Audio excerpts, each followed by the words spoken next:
Santa Claus Rally. I'll give it an acronym, SCR. All right. So the Santa Claus Rally is defined as the last 5 trading days in December and the first 2 trading days in January. Okay, so 7 total days. This year, that is from December 24th through January 5th. So historically, stocks have done better during that 7-day period than any other 7-day period throughout the year. Okay, so according to one Oppenheimer study, since 1928, the S&P 500 C fund for us is up 78% of the time during that 7-day period. So the Santa Claus Rally is a real thing. 78% of the time, the S&P 500 is up, averaging a 1.7% return. So this is compared to any other 7-day period that you look at throughout the year. Any other 7-day period is only up on average 57% of the time, and the average rate of return is just 0.2%. So there's definitely something to this, right? It's not like flipping a coin. There's something to it.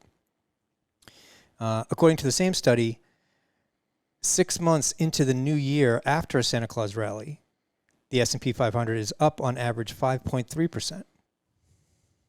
So that's good. If we have a Santa Claus Rally, on average, we're going to have a bull market during at least the first 6 months of the following year.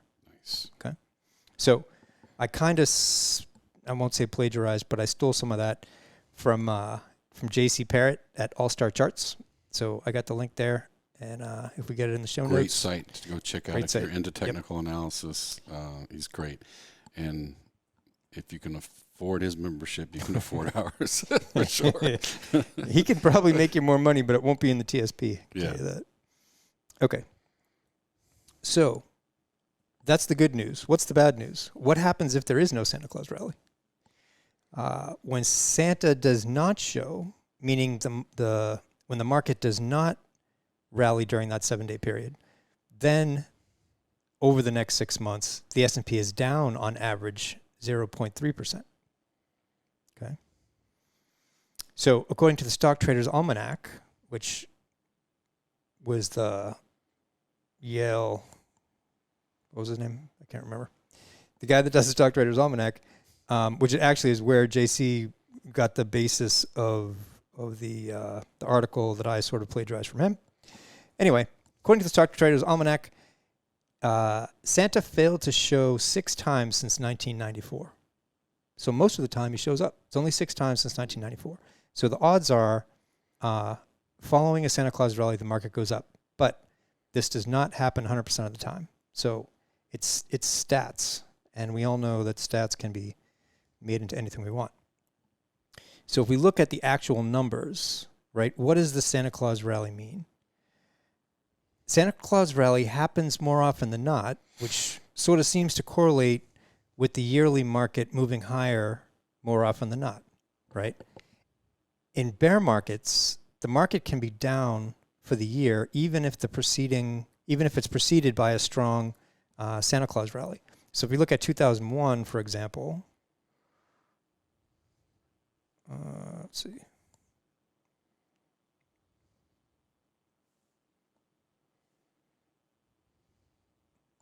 If you look at 2001 right there, we had a 5.7% Santa Claus Rally. That's huge. In 7 days, the market was up 5.7%. But the following year, it was down 13%, right? So it's an anomaly in a lot of ways, because if 78% of the time there's a Santa Claus Rally, and then if the majority of that time the following year is up, the following 6 months is up, this is a huge one-off from that. It's not the only one. It also happened in 2002.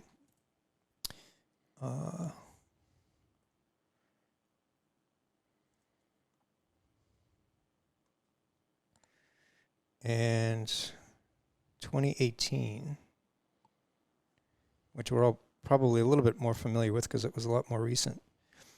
But 2018, we had the market tanked in October, went sideways in November, and then tanked again in December. But at the end of December, the very end of December, it came rocketing back up, and January 2019 was a huge move higher. So the actual Santa Claus rally, even though December 2018 was way down, that 7-day period, it was up 1.1%. But then 2019 we were down not for the year, but that's 6.2%. So it doesn't always happen where if we have a Santa Claus rally, then we have a huge move the next year. But more often than not, it does. So what does that mean in terms of how we do technical analysis and all that? So for me, this is really good background, right? If we know that 78% of the time the Santa Claus rally is likely to happen. I mean, those are great odds in Vegas, right? 78%. What that does for me basically is, as I'm doing the technical analysis of the chart, all things being equal, which they never are, but if all things were equal, I might give the nudge to staying more in the stock funds during that period, right? Because I have this extra input that would maybe keep me in there longer, right? So I would throw, like, if you wanted to play the Santa Claus rally as a short-term little trading strategy, I would throw that in the bucket of market timing. Like, if you say, okay, I get it that the Santa Claus rally is real, it happens 78% of the time, I'm going to go all stock funds. I'm going to go 100% in, regardless of anything else, and hope that, I'm in one of the 78% years. Right.